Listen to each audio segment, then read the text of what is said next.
J'étais juste dans la vente, j'étais dans le mental, j'étais dans quelque chose de technique à l'époque qui me faisait absolument pas vibrer. Je le faisais parce que c'était alimentaire en fait. Je pensais que c'était pour moi et que je ferais peut-être ça de ma vie, mais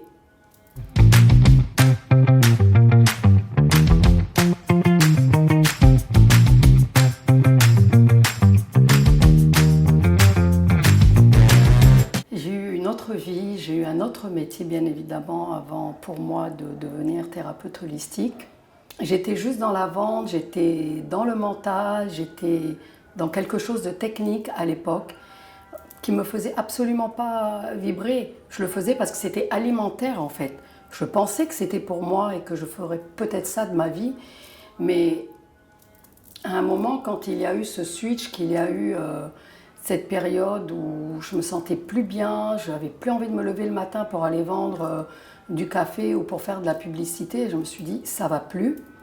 Je me séparais en même temps de quelqu'un à ce moment-là qui me faisait de temps en temps des soins Reiki, sans savoir que c'était des soins Reiki à l'époque. Et j'ai eu la chance de rencontrer quelqu'un ici à Abidjan, vers qui j'ai été, avec qui j'ai discuté à cette période-là. C'était aux alentours de septembre, octobre 2013. Et j'ai demandé s'il y avait une possibilité de se former au Reiki en Côte d'Ivoire. Et j'ai continué mon activité pendant juste quelques mois, le temps de me former donc au Reiki. J'ai été à Paris et je me suis formée également aux techniques de massage professionnel dans une école professionnelle reconnue. Ce qui a été plus compliqué, c'était au début mes parents, enfin ma famille en tout cas, parce que mon père n'est plus, mais ma famille qui se demandait qu'est-ce que je faisais, parce que c'était quand même assez curieux, c'était du domaine de l'invisible, de quelque chose qu'on ne comprend pas de manière concrète. Et en fait, moi, j'ai tout de suite balisé les choses et j'ai tout de suite dit, moi, c'est mon chemin. Je sais vers où je vais. En fait, c'était une évidence, je crois, au final, même pour eux, même si au début, c'était un petit peu comme ça, c'est quoi ce truc, elle fait des trucs bizarres avec ses mains. Mais en fait, non, c'était pas juste les mains, c'était holistique. J'ai déconstruit beaucoup de croyances, en fait. Mais ces croyances que j'avais, c'était des croyances limitatives pour moi, qui étaient liées à la peur de l'insécurité, de ne pas gagner assez d'argent, de ne pas subvenir correctement, on va dire, à ma vie. Et en fait, ce que j'ai déconstruit aussi, c'est le regard des autres, complètement. Je me suis complètement détachée du regard des autres, qui a pu être important à un moment donné, c'est-à-dire attendre la validation de l'autre à mon égard, être validée par l'extérieur, alors que je n'ai pas besoin d'être validée par qui que ce soit.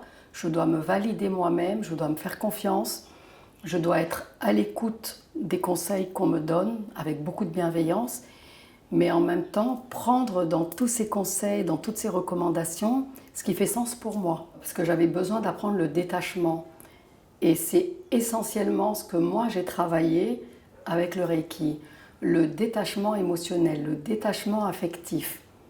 Apprendre à m'aimer, en fait, à m'accepter comme je veux et trouver le bonheur, pas avec des choses extérieures, avec quelqu'un à l'extérieur, mais avec moi-même, avec qui je suis en fait.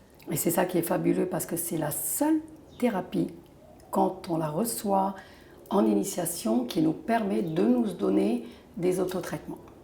On a tous une petite voix, on a tous quelque part des intuitions qui nous viennent sous forme de synchronicité, des signes.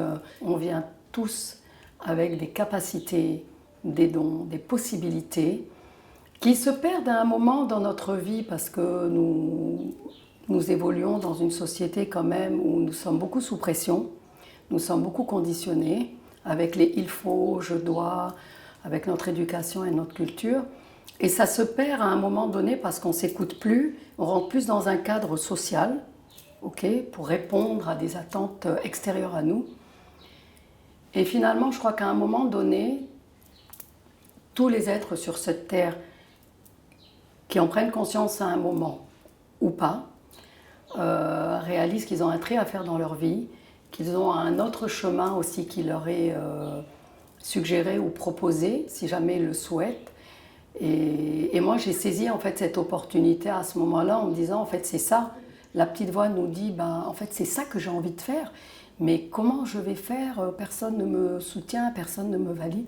Eh ben, c'est de te valider toi-même.